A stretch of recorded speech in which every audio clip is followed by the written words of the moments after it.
네, 오늘 말씀 제목은 본문 이제 19절 말씀의 중심 구절이라고 제가 말씀을 드렸던 것처럼 주의 받아주신 해를 선포하게 하려 하심이라라고 이렇게 이제 기록이 되어 있는 것을 여러분 주목을 하시기 바랍니다. 여러분 주의 받아주신 해가 무슨 뜻인지 아십니까? 영어로 보게 되면은 The acceptable year of the Lord라고 되어 있습니다. 주님의 받아주시는 그런 해라고 하는 그런 뜻을 갖고 있는 것입니다.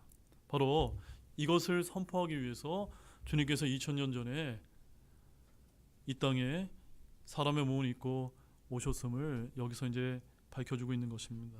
참으로 귀한 말씀이 아닐 수가 없는데, 그러나 주님께서 2000년 전에 오셨고 주님께서는 곧 저와 여러분들을 위해서 다시 오게 될 것입니다. 여러분 이것을 믿고 계십니까? 예수님께서 이 땅에 다시 오시면 주의 받아주시는 해는 어떻게 될까요, 여러분? 주의 받아주신 해는 예수님께서 다시 오시게 되면은 끝나게 될 것입니다. 왜냐하면 바로 지금이, 오늘이 주의 받아주시는 은혜의 때요, 복음을 듣고 구원받을 수 있는 문이 열려있는 그런 해이기 때문이라는 사실을 반드시 여러분 기억하시길 원합니다. 예수님의 초림은 바로 이것을 위해서 오셨습니다. 오늘 본문을 통해 주의 받아주시는 해에 우리가 해야 할 일들이 무엇이며 주님은 무엇을 선포하고 계신지를 우리가 오늘 하나하나 살펴보기를 원합니다. 오늘 본문에서 우리는 예수님께서 나사렛으로 다시 돌아오셔서 하신 일들을 이제 접하게 됩니다. 예수님은 광야에서 시험을 받으신 후에 다시 자기의 고향으로 돌아오셨습니다.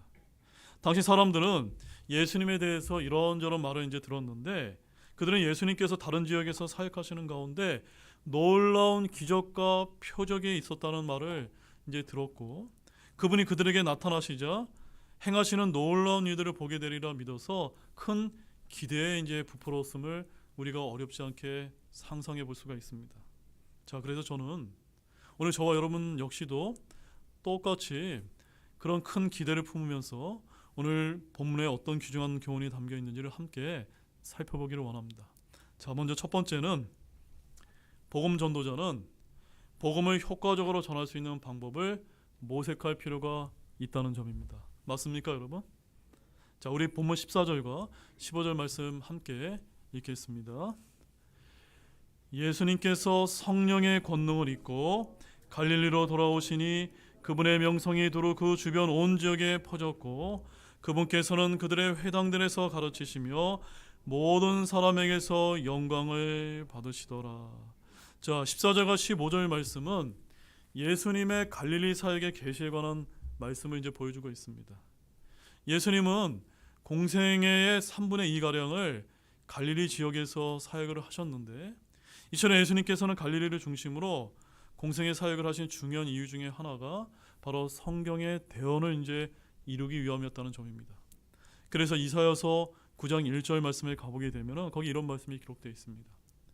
그분께서 처음에 스불론 땅과 납달리 땅을 가볍게 괴롭히시고 나중에 요르단 건너편 바닷가 옆 민족들이 거하는 갈릴리에 있는 그 땅을 더욱 심하게 괴롭히셨느니라 라고 이렇게 기록이 되어 있는 이 대언의 말씀을 성취하기 위해서 이제 오신 것입니다. 그러나 우리 예수님께서는 이 대언의 말씀만을 이루고자 갈릴리를 복음 전파의 중심지로 삼으신 것은 아니었다는 점을 우리가 알 필요가 있습니다. 여기에는 또 다른 이유가 있었습니다. 그것은 바로 복음을 효과적으로 전하시기 위함이었음을 우리가 알 필요가 있습니다. 우선 갈릴리는 예수님의 고향 나사렛이 이제 속한 지역이었습니다. 그러므로 가족과 친구와 친지들이 많았을 뿐만이 아니라 결국 그분의 사역을 도울 사람도 매우 많았던 곳이 어디였습니까? 갈릴리 지역이었다라는 것을 우리에게 알려주고 있는 것입니다. 또한 갈릴리 지역은 인구가 매우 많아서 많은 사람들이 복음을 전할 수 있었던 그런 곳으로 알려지고 있습니다.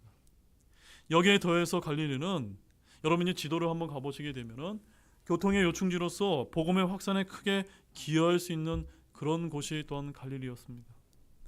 아울러 갈릴리 사람들은 다른 지역 사람들에 비해서 매우 개방적이어서 쉽게 복음을 받아들일 수 있는 그런 사람들이었다고 합니다. 주님은 이러한 여러 상황을 염두에 두고 갈릴리를 복음 전파의 중심지로 삼은 것이라고 우리는 그렇게 생각해 볼 수 있는 것입니다. 그리고 실제로 주님은 갈릴리 사역을 통해서 많은 열매들과 결실들을 맺으셨던 것입니다. 이렇게 우리도 복음을 전할 때 어떻게 하면 효과적으로 전할 수 있는지 그 방법을 모색할 필요가 있는 것입니다. 맞습니까, 여러분?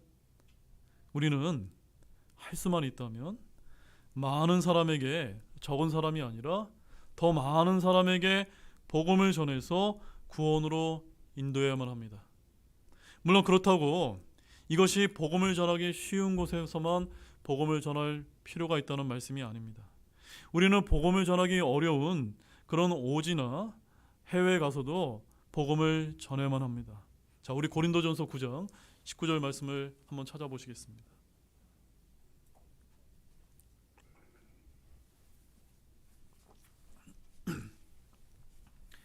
고린도전서 9장 19절 말씀에서 사도 바울이 어떻게 이제 표현을 하고 있는지 함께 보시도록 하겠습니다. 함께 보겠습니다. 내가 모든 사람들로부터 자유로우나 스스로 모든 사람에게 종이 된 것은 더 많은 사람을 얻으려 함이라. 어디에 여러분 초점을 우리가 가져야 됩니까? 더 많은 사람을 얻으려 합니다. 우리가 복음을 전하는 것도 한두 사람이 아니라 더 많은 사람에게 복음을 전해야 되고, 예를 들어서 우리 교회 같은 경우는 이런 킹제임스 성경 같은 바른 진리의 말씀을 더 많은 사람들에게 알리기 위해서, 효과적으로 전하기 위해서 우리가 애쓰고 노력할 필요가 있다는 말씀입니다. 그래서 우리가 비슷한 조건이라면 더 많은 결실을 거둘 수 있는 것을 중심으로 해서 복음을 전하고 진리를 이제 전할 필요가 있다는 점입니다. 따라서 아울러 복음 전파가 어려운 곳에서 사역한다 할지라도 우리가 그곳에서 어떻게 하면 더욱더 효과적으로 전할 수 있는지 우리가 모색하고 고민할 필요가 있다는 점입니다. 그런 점에서 여러분들은 얼마나 많이 고민을 하고 계십니까? 우리가 그 다음에 두 번째로는 한번 따라해 보시기 바랍니다. 예수님처럼 복음은 가까운 곳부터 전해야 합니다. 맞습니까, 여러분? 우리는 먼데, 아주 멀리 생각하는데 내 주변에 있는 그런 사람들부터 우리가 그리스도인으로 만들기 위해서 애써야 된다는 겁니다. 자, 본문 16절 말씀 한번 보시겠습니다. 잘 보십시오. 잘 보시면서 읽어보시기 바랍니다. 그분께서 자라난 나사렛에 가사 자기 관례대로 안식일에 회당에 들어가 읽으려고 서시니. 자, 여기서 예수님은 뭐라고 이제 말씀을 이제 하고 있는 것을 볼 수가 있습니까? 자기가 자라난 나사렛에 가사라는 이런 말씀을 우리가 보게 됩니다. 성경은 나사렛에서 뭐라고 표현하고 있습니까? 자기가 자라난 곳이다라고 이렇게 표현하고 있는데 누가 자라난 것입니까? 예수님께서 태어나서 자라난 그런 곳이 바로 나사렛이었다라고 말씀을 하고 계신 것입니다. 예수님은 요르단강에서 침례를 받고 광야에서 40일을 금식하신 후에 사탄을 시험을 이기시고 본격적으로 갈릴리 사역을 시작하셨습니다. 그런데 어디에서부터 사역을 시작하셨다고 말씀하고 있습니까? 갈릴리 나사렛에서부터 시작하셨다는 겁니다. 자신의 고향부터 찾으신 것입니다. 물론 예수님께서 갈릴리 사역을 나사렛에서부터 시작한 것은 아닐 것입니다. 그러나 그분이 다른 지역보다 우선적으로 나사렛을 찾고자 하셨음은 분명합니다. 이것이 누가가 예수님의 공생의 사역을 나사렛 사건으로부터 기록한 이유일 것입니다. 그리고 예수님께서 이처럼 고향부터 찾으신 것은 그곳에서부터 복음과 진리를 전하기 위함이었다는 사실을 우리는 쉽게 이해할 수가 있습니다. 즉 예수님께서는 가족과 친지들과 친구들이 있는 고향 나사렛에서부터 우선적으로 구원의 복음을 전하고자 하셨음을 우리는 볼 필요가 있는 것입니다. 사랑하는 여러분, 우리 여기서 무엇을 이제 발견할 수가 있습니까? 이러한 예수님의 모습은 주님의 복음 전도의 형태에 대한 어떤 방향을 제시해 주는 것이다라고 우리는 그렇게 볼 수가 있습니다. 곧 우리도 복음을 전할 때 어디부터 전해야만 됩니까? 가까운 곳부터 전해야 됨을 우리에게 보여주시는 것이다 라고 저는 그렇게 믿고 있습니다. 우리가 통상 복음 전도라고 하면 흔히 해외 선교부터 생각을 하곤 합니다. 하지만 복음은 아주 가까운 곳부터 시작해서 먼 곳으로 전하는 것이 순리가 아닙니까? 맞습니까, 여러분? 우리 사도행전 1장 8절 말씀 한번 찾아보십시오. 사도행전 1장 8절에서 우리 예수님께서 어떻게 복음을 전해야 되는지 그 방법을 여기서 제시를 해주고 있는 아주 우리가 잘 알고 있는 그런 말씀입니다. 사도행전 1장 8절 함께 읽어보겠습니다. 오직 성령님께서 너에게 오신 뒤에 너희가 권능을 받고 예루살렘과 온 유대와 사마리아와 땅의 맨 끝 지역까지 이르러 나를 위한 증인들이 되리라 하시니라. 여러분 말씀을 잘 보시기 바랍니다. 예수님께서 예루살렘과 온 유대와 사마리아와 땅의 맨 끝 지역에까지 이르러 복음을 전하라고 이렇게 말씀을 하셨지, 맨 먼저 땅의 맨 끝 지역까지 가서 복음을 전하라고 하셨습니까? 안 하셨습니까? 그렇게 말씀하지 않고 계시다는 점입니다. 복음 전도를 잘하는 성도 중에 자기 가족이나 친지들에게 복음을 잘 전하지 못하는 분들이 간혹 있습니다. 그 이유는 이제 여러 가지가 이제 있을 수 있지만, 가족이나 친구들이 예수님을 믿고 변화된 자기 자신에 대해서 알아주지 않는 그런 까닭이 이제 있을 수 있습니다. 또한 가족이나 친구들이 나의 단점을 너무나 잘 알고 있기 때문에 진리를 담대하게 전하지 못하실 수도 있습니다. 자, 그러나 본문 24절 말씀에 가보게 되면 거기 이런 말씀이 이제 기록이 되어 있습니다. 진실로 내가 너희에게 이르노니 어떤 대언자도 자기 고향에서는 인정받지 못하느니라. 지금 누구 얘기하고 계신 것입니까? 예수님께서도 예수님이 자라나신 자기 고향인 나사렛에서 인정받으셨습니까? 못하셨습니까? 인정받지 못하셨다라고 이렇게 말씀을 하고 있는 것입니다. 예수님도 고향 사람에게는 한낱 몫으로 이제 인식되고 있었습니다. 이런 자신의 고향 나사렛 사람들이 경시할 줄도 이미 너무나 잘 알고 계셨습니다. 그럼에도 고향 나사렛 사람들에게 어찌하든 간에 먼저 복음을 전하기 위해서 찾아오셨다는 점입니다. 그 결과 예수님은 고향 사람들로부터 인정받지 못하고 배척을 받으셨지만 소수의 몇 사람을 주님께서는 영접하고 구원받게 만드셨다는 것을 우리가 마가복음 6장 5절 말씀에서 볼 수가 있는 것입니다. 또한 예수님의 동생들도 처음에는 주님을 믿지 않았지만 나중에는 믿게 되었고, 그 중에서 갈라디아서 1장 19절 말씀에 가보게 되면 주의 형제 야고보라고 하는 초대교회의 기둥과 같은 인물도 배출되었음을 우리가 이제 말씀을 통해서 발견하게 되는 것입니다. 자, 우리 요한복음 1장 40절과 41절 말씀도 한번 보시겠습니다. 요한복음 1장 40절과 41절에서는 또 어떤 진리를 우리에게 보여주고 있는지 함께 보시도록 하겠습니다. 같이 보겠습니다. 요한의 말을 듣고 그분을 따른 두 사람 중 하나는 시몬 베드로의 형제 안드레더라. 그가 먼저 자기 형제 시몬을 찾아서 그에게 이르되 우리가 메시아를 만났다 하였는데, 메시아는 번역하면 그리스도니라. 여러분 이제 복음을 어떻게 전하고 계십니까? 여기 이제 복음을 어떻게 전해야 되는지 그 방법이 너무나 아주 간단하게 제시되어 있습니다. 여러분 예수님을 믿고 구원받으신 분이 맞습니까? 그러면 여러분이 구원받게 된 그 사실을 주변에 있는 가까운 사람들에게 찾아가서 내가 예수님을 만났습니다, 내가 구원받았습니다 라는 사실을 너무 복잡하게 전하실 필요 없습니다. 간단하게 알려주시고 여러분의 삶을 통해서 여러분들이 보여주시기만 하면 되는 것입니다. 그러면 여러분의 가족과 친구들이 복음을 잘 받아들이지 않는다 할지라도 여러분은 끈기 있게 기도하시면서 그리스도의 사랑을 보여주실 필요가 있는 것입니다. 그래서 여러분 그냥 담대하게 전하는 것이 중요한 것이 아니라 사랑하는 마음에서 진리를 전하시기를 원합니다. 분명히 그렇게 되면은 주께서 여러분의 기도에 응답을 해주셔서 가족과 친구들로부터 주님을 믿게 하실 날이 있게 될 줄로 믿으시기 바랍니다. 해외 선교나 오지 선교도 중요하지만 먼저 어디부터 전하면 됩니까?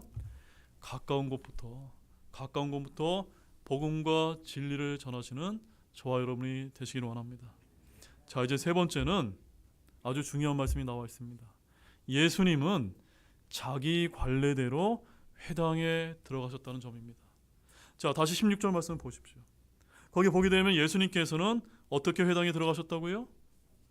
자기 관례대로 들어가셨다는 것을 여러분 주목하시길 바랍니다. 이 말이 뭘 뜻하는 것일까요? 여기는 아주 모두에게 아주 필요한 귀중한 교훈을 이제 담고 있습니다. 예수님은 나사렛에서 자라나셨습니다. 그래서 그분께서 한 젊은이로서 그곳에 머무르셨을 때 하나님의 말씀이 읽혀지고 강해되며 사람들이 기도하러 함께 모이는 회당에 들어가 예배에 참석하는 것이 그분의 무엇이었습니까?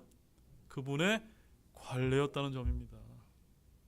그러나 저는 그 회당의 예배에서 분명히 예수님의 마음을 불편하게 만드는 것이 많이 있었을 것이다 라고 그렇게 믿고 있습니다. 왜냐하면 분명히 그 회당 예배에 참석하고 있는 사람들 중에는 하나님의 말씀의 참된 의미를 크게 오해하고 있는 유대인들이 많이 있었을 것이기 때문입니다. 그럼에도 예수님에게는 그 회당이 그 마을에서 하나님의 권위를 나타내주는 것이었습니다. 그래서 안식일마다 회당으로 가는 것이 그분의 관례, 즉 습관이었던 것입니다. 맞습니까, 여러분? 사랑하는 여러분, 여러분은 이 예배당에 어떻게 오셨습니까? 어떻게 오셨습니까? 여러분의 관례대로 오셨습니까? 원래 하나님의 자녀들이 함께 모여 하나님의 말씀을 듣고 찬송하고 기도하는 일에 관심을 별로 갖지 않는 그런 신자들이 얼마나 많은지 모릅니다. 이런 신자들을 뭐라고 부릅니까? 가난한 신자라고 부릅니다. 거꾸로 하게 되면 교회 안 나가 신자들입니다. 그들이 교회 가지 않는 이유가 뭐라고 이제 이야기를 하냐면 자신들이 생각하는 완전한 교회가 없기 때문이다라고 이렇게 말하곤 합니다. 이것이 과연 올바른 모습입니까? 제가 간단한 예화를 이제 소개해드리겠습니다. 한 번은 어떤 가난한 성도가 한 목사님에게 찾아와서 내가 완전한 교회를 발견하게 되면 그 교회에 들어가겠습니다라고 이렇게 이제 말했다고 합니다. 자, 그러자 그때 그 목사님은 그분에게 사랑하는 형제님, 제발 그렇게 하지 마시기 바랍니다. 당신이 완전한 교회를 발견하면 그 교회에 들어가지 마십시오라고 이렇게 얘기했다고 합니다. 그러면서 그 이유에 대해서 어떻게 설명하냐면, 왜냐하면 당신이 그 교회에 들어가는 순간 그 교회가 어떤 교회가 되기 때문입니까? 불완전한 교회가 되기 때문이다라고 이렇게 답을 해 주었다고 합니다. 여러분, 이 예화처럼 오늘날 이 세상에 완전한 교회라 있습니까? 없습니까? 없습니다. 모두가 다 부족한 면이 있습니다. 우리 교회도 마찬가지입니다. 그렇게 우리는 오늘날 신자들이 하나님의 말씀을 듣기 위해서 만나며 찬송하고 기도하기 위해 모이는 비록 완전하지는 않지만 이 귀한 예배를 드릴 수 있는 교회가 있음으로 인해서 날마다 감사를 드리기를 원합니다. 그래서 우리는 히브리서 10장 25절 말씀을 찾아보기를 원합니다. 함께 보시겠습니다. 히브리서 10장 25절 말씀입니다.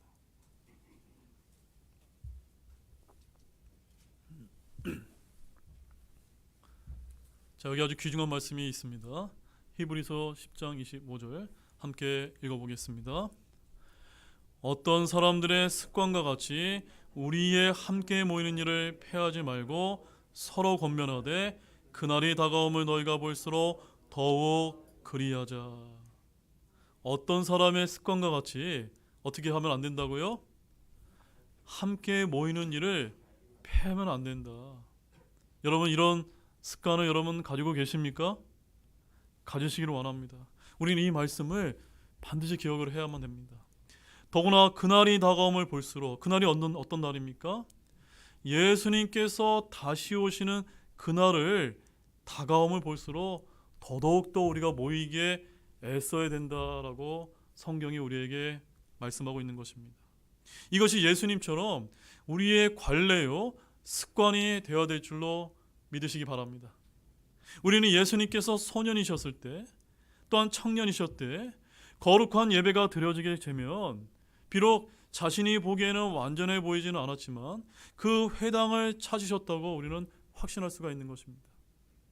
그래서 사람들은 이 정해진 안식일에 예수님이 회당에 있으리라는 것을 알고 있었으므로 그분의 말을 들으러 모여 들었던 것입니다. 그분은 자기 관례대로 분명히 공적인 회당 예배에 늘 참석을 하셨다는 사실을 기억하시기를 원합니다. 자, 이제 네 번째는 아주 중요한 오늘의 이제 핵심 말씀이 나옵니다. 바로 대언자 이사야의 글을 읽으신 예수님께서 거기서 주의 받아주시는 해만을 선포하셨다는 점입니다. 자, 본문 17절 말씀 보십시오. 함께 읽겠습니다. 섬기는 자가 대언자 이사야의 책을 그분께 넘겨드리므로 그분께서 그 책을 펴서 이렇게 기록된 데를 찾으시니라. 그 성경 기록이 이르되. 자, 이 말씀을 갖다가 그냥 문자로만 여러분들 읽지 마시고 한번 여러분 상상해 보시기 바랍니다. 30세의 젊은 청년 예수님이 이제 그 회당 예배당에 찾아오셨는데, 그때 이제 회당에서 이 구약 성경 기록을 관리하는 그 섬기는 자가 이제 예수님께 와서 당신이 이제 어떤 그 구약 성경을 읽기를 원합니까? 라고 이렇게 물었을 때 이제 뭐라고 했냐면, 예수님께서 나는 이사야서를 읽기를 원합니다 라고 해서 이제 이사야서를 찾아서 예수님께 갖다 드려서 펴드리는 이런 말씀이 여기에 이제 기록이 되어 있는 것입니다. 그런데 예수님께서는 그 이사야서 말씀에서 특정 부분만을 찾아서 읽으셨다는 점을 우리가 기억해야만 됩니다. 바로 예수님께서 회당 예배에 참석하셨을 때 거룩한 책을 취해서 이 단락에서 저 단락으로 옮겨가면서 사람들에게 그 말씀을 강의하는 것은 일상적인 일처럼 보였을 것이라는 점입니다. 그래서 이제 예수님께서는 이 특별한 안식일 회당에 들어가셨을 때 성경책들을 보관하며 섬기는 자가 와서 예수님께 어떤 책을 읽고자 하였는가를 물었을 때 예수님은 어떤 책을 요구하셨습니까? 대언자 이사야 책을 이제 요구하셨고, 거기서 특별한 부분을 찾으셔서 오늘 본문 18절과 19절 말씀을 읽으셨던 것입니다. 자, 예수님께서 어떤 부분을 읽으셨는지 그때로 한번 가봐서 오늘 똑같이 한번 읽어보겠습니다. 18절과 19절 함께 보시겠습니다. 주의 영께서 내게 임하셨으니 이는 그분께서 내게 기름을 부으사 가난한 자들에게 복음을 선포하게 하셨기 때문이다. 그분께서 나를 보내신 것은 마음이 상한 자들을 고치며 포로된 자들에게 구출을, 눈먼 자들에게 다시 보게 함을 선포하고 상처 입은 자들을 자유롭게 하며 주의 받아주시는 일을 선포하게 하려 하심이라 하였더라. 참으로 귀한 말씀이지 않습니까? 이 말씀까지 읽고 20절 말씀에 보면 예수님께서 어떻게 하셨습니까? 그 책을 덮으셨다라고 말씀을 하고 있습니다. 여러분, 여기에 아주 놀라운 사실이 있다는 걸 여러분 알고 계십니까? 여기에는 너무너무나 특별한 이야기가 있습니다. 예수님은 이사야서의 본문을 읽으시고 그 두루마리를 감으신 다음에 이제 막 강해를 하려고 이제 하셨는데, 그러나 여기에서는 예수님께서 그 이사야에서 한 문장을 읽다가 중간에 멈추셨다는 사실을 우리가 기억해야만 됩니다. 예수님은 쉼표가 찍힌 곳에서 멈추셨습니다. 어디에서 멈추셨다고요? 쉼표가 있는 곳에서 멈추셨다는 점입니다. 자, 그러면 우리가 그 부분을 한번 찾아보겠습니다.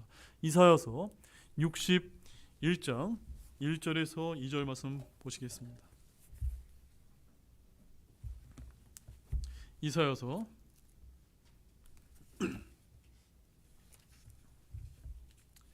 61장 1절 2절 말씀을 함께 다시 한번 우리 보도록 하겠습니다. 같이 읽겠습니다.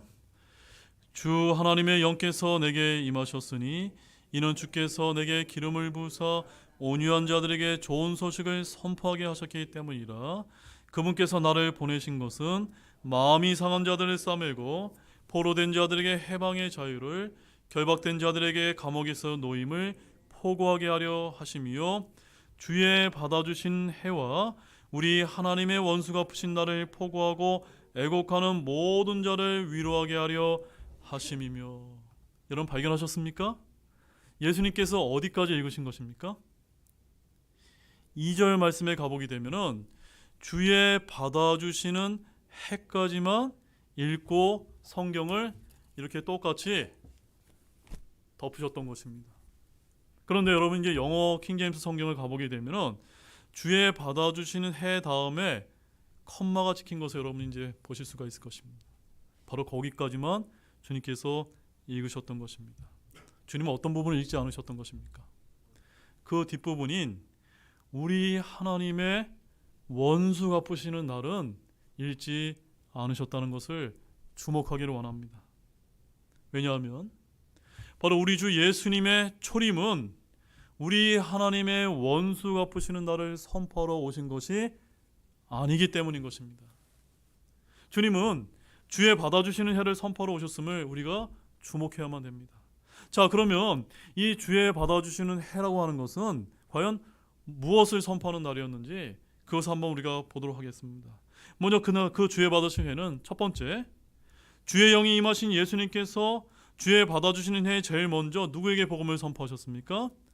가난한 자들에게 복음을 선포하러 오셨음을 말씀하고 있는 것입니다. 사람들이 재물이 많으면 어떻습니까? 그 재물에 사로잡혀서 영적인 부여에 관심이 없어지곤 합니다. 반면에 복음의 메시지를 즐겨 듣는 사람들은 보통 가난하고 빈곤하며 처절한 삶을 사는 사람들이 많다는 점을 아시기를 바랍니다. 그래서 예수님께서 이 땅에 계셨을 때 마가복음 12장 37절 말씀을 가보게 되면 매우 평범한 사람들의 주의 말씀을 즐겁게 들었다라는 말씀을 볼 수가 있습니다. 한번 그 말씀만 찾아보시겠습니까? 마가복음 12장 마가복음 12장 37절 말씀입니다.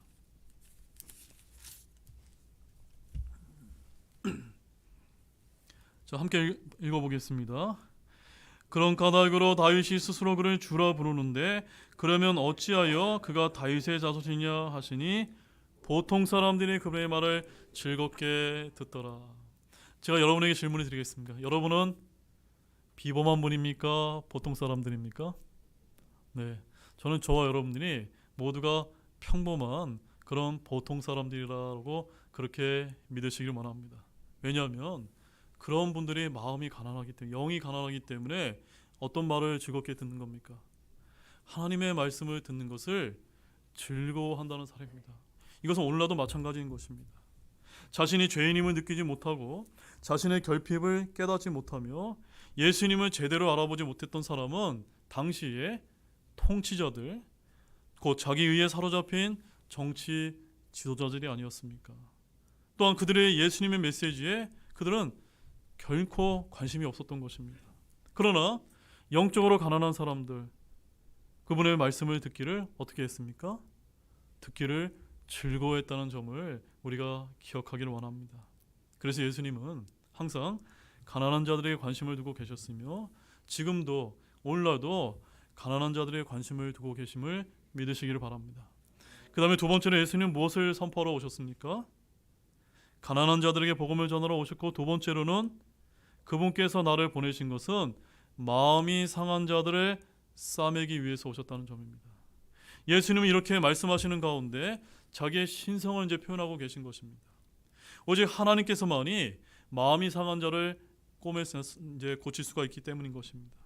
여러분이 이제까지 만났던 사람 중에 가장 훌륭한 그 어떤 사람도, 그 어떤 목사님도 상한 마음을 치유할 수 있습니까? 없습니까? 없습니다. 그러나 예수님만은 그 능력이 있다는 사실을 우리가 소개할 따로 있는 점입니다.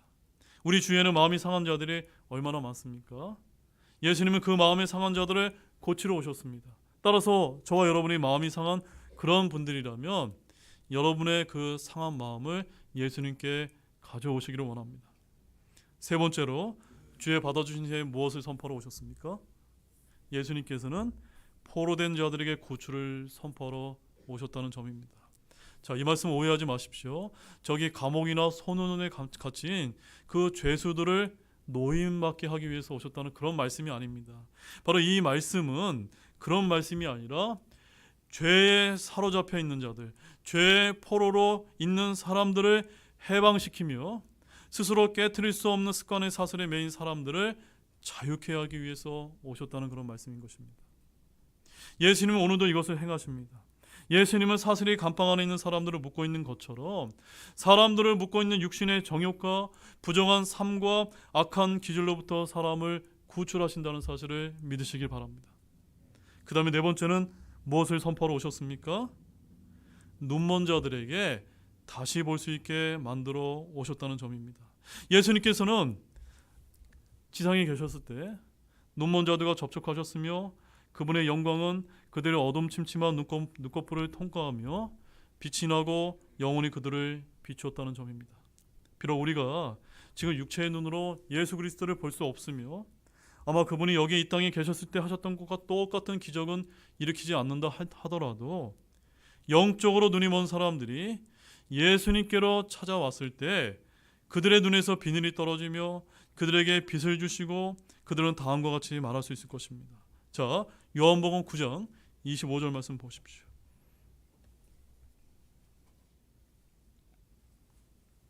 뭐라고 고백하게 될까요? 요한복음 9장 25절 말씀입니다. 함께 읽겠습니다.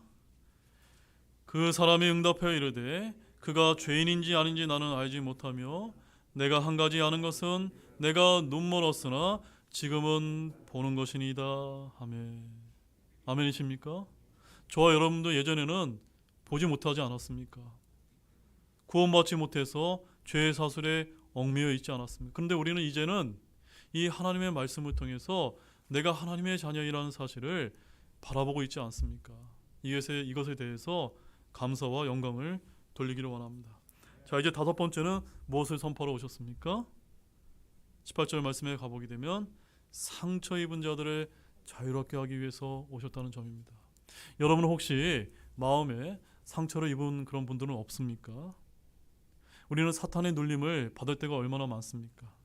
우리가 살고 있는 이 삶의 현실은 죄로 말미암아 눌린 것이 얼마나 많습니까? 그러나 예수님께서는 그런 상처 입은 자들을 자유롭게 하심으로 구원의 은혜를 기뻐할 수 있게 하시기 위해서 선포하시러 오셨다는 사실을 믿으시기 바랍니다. 이제 사랑하는 여러분, 이제 마지막으로 다섯 번째는 주의 받아주신 해를 선포하러 오셨다는 부분을 좀 보도록 하겠습니다. 자, 다시 보면 19절 말씀을 보게 되면 예수님은 뭐라고 이제 말씀을 여기 이제 하고 계십니까?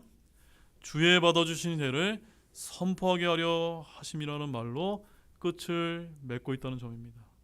바로 주의 받아주신 해는 무엇이었습니까? 그때는 바로 하나님께서 하나님의 은혜 안에서 영적으로 가난한 죄인들을 바라보시는 그러한 때였다는 점입니다. 그때는 복음이 잃어버린 자들에게 나아가는 때였다는 점입니다. 주께서는 고린도후서 6장 2절 말씀에 보라 지금이 그분께서 받아주신 때요 보라 지금이 구원의 날이니라 라고 이렇게 선포하고 있지 않습니까? 어떤 사람들은 속으로 이렇게 생각합니다. 저는 그리스도인이 되기를 원하지만 예수님의 능력을 경험하고 싶지만 저는 성령의 독특한 움직임을 느끼지 못합니다. 제가 과연 이런 것을 원하고 있는가 확실치 않습니다. 그러니까 저는 하나님의 구원의 때가 제게 찾아오기를 저는 기다리고 있습니다 라고 이렇게 말하는 사람들이 있습니다. 그러나 이것은 사탄 마귀가 주는 망상일 뿐이라는 사실을 기억하기를 원합니다. 하나님의 구원의 때는 언제입니까? 바로 지금이라는 사실입니다. 오늘이라는 사실입니다. 지금이 주의 받아주시는 때라는 사실입니다. 그래서 이사야서 1장 18절에 이렇게 이제 기록하고 있습니다. 주께서 말씀하시니라 이제 오라 우리가 함께 변론하자. 너희 죄들이 주홍 같을지라도 눈같이 희게 될 것이요 진홍같이 붉을지라도 양털같이 되리라. 이제 오라고 말씀하고 있지 않습니까? 그 다음에 히브리서 4장 7절 말씀에서는 이렇게 말씀합니다. 오늘 너희가 그분의 음성을 듣거든 너희 마음을 강팍하게 하지 말라. 언제요? 내일이 아니라 오늘 이 순간 하나님의 음성을 들었다면 바로 그날이 받아주시는 때요 구원의 날이다 라고 성경은 말씀하고 있지 않습니까? 사랑하는 여러분, 지금은 어떤 해입니까? 주의 받아주시는 은혜라는 사실을 굳게 믿으시기 바랍니다. 하나님께서는 저와 여러분을 포함 모든 사람이 하나님께로 와서 화평을 찾을 수 있도록 세상에 이러한 메시지를 선포하러 오셨던 것입니다. 따라서 지금은 여전히 은혜를 받을 만한 때임을 대해서 감사를 드리길 원합니다. 근데 문제는 이러한 때는 영원히 지속됩니까? 안 됩니까? 지속되지 않는다는 점입니다. 언제까지요? 주님께서 저와 여러분을 위해서 다시 오시게 되면 이 주의 받아주시는 해는 끝나게 되는 것입니다. 따라서 예수님께서는 2000년 전에 이 나사렛의 회당에 갔을 때 어떤 부분을 읽지 않으셨던 것입니까? 주의 받아주시는 해까지만 읽으시고 우리 하나님의 원수 갚으시는 날이라는 부분은 읽지 않으셨다는 사실을 반드시 기억하기를 원합니다. 이제 여러분 이해가 되셨습니까? 왜 읽지 않으셨던 것입니까? 바로 우리 하나님의 원수 갚으시는 날은 아직 시작되지 않았기 때문인 것입니다. 이제 결론을 맺겠습니다. 사랑하는 여러분, 제 말을 아주 주의 깊게 들으시기 바랍니다. 그러나 우리 하나님의 원수 갚으시는 날은 옵니까 안 옵니까? 반드시 오게 될 것입니다. 그래서 데살로니가전서 4장 16절과 17절 말씀에 우리가 잘 아는 아주 유명한 말씀이 있는데 제가 읽어드릴 테니까 잘 한번 들어보시기 바랍니다. 주께서 호령과 천사장의 음성과 하나님의 나팔 소리와 함께 친히 하늘로부터 내려오시리니 그리스도 안에서 죽은 자들이 먼저 일어나고 그 뒤에 살아서 남아있는 우리가 그들과 함께 구름들 속으로 채어 올라가 공중에서 주를 만나리라. 그리하여 우리가 항상 주와 함께 있으리라. 여러분 이 날을 소망하십니까? 이 날이 어떤 날입니까? 이 날이 바로 우리가 예수님을 공중에서 만나는 그 성도의 휴거의 때가 아닙니까? 이 날을 여러분 소망하시기를 원합니다. 그러나 그 날이 끝나게 되면 그 다음에 어떤 날이 오게 됩니까? 우리 하나님의 원수가 푸시는 날이 이 불쌍한 세상을 향해서 시작된다는 점입니다. 그리고 나서 운명의 책이 펼쳐지고 심판의 나팔 소리가 울려 퍼지며 진노의 7 군병들이 이 범죄한 세상에 쏟아지게 된다는 사실을 아시기를 바랍니다. 자, 우리 마지막으로 요한계시록 15장 7절 말씀 한번 찾아보시겠습니다. 요한계시록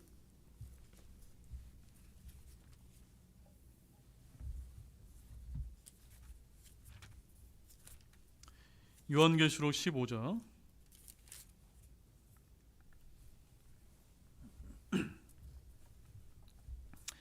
15장 7절 말씀 함께 읽겠습니다. 내 짐승 중에 하나가 영원무토록 살아계시는 하나님의 진노를 가득히 담은 7 군병을 7 천사에게 주니라. 그 다음에 16장 1절 말씀 보십시오. 또 내가 들으니 그 성전에서 큰 음성이 나서 7 천사에게 이르되 너희 길로 가서 하나님의 진노의 병들을 땅에 쏟아부으라 하더라. 여러분 어떤 날인지 아시겠습니까? 이 날이 어떤 날입니까?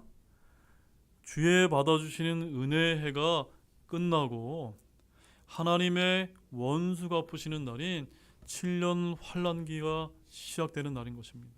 이때는 하나님의 진노의 병들을 쏟아붓게 될 것입니다. 그러므로 지금 이 자리에 여전히 혹시 예수님을 나의 구원자로 믿고 구원받지 못한 분이 계시다면 오늘이 주의 받아주시는 그 순간이라는 걸 굳게 믿으시면서 오늘 이 순간 결단하기를 원합니다.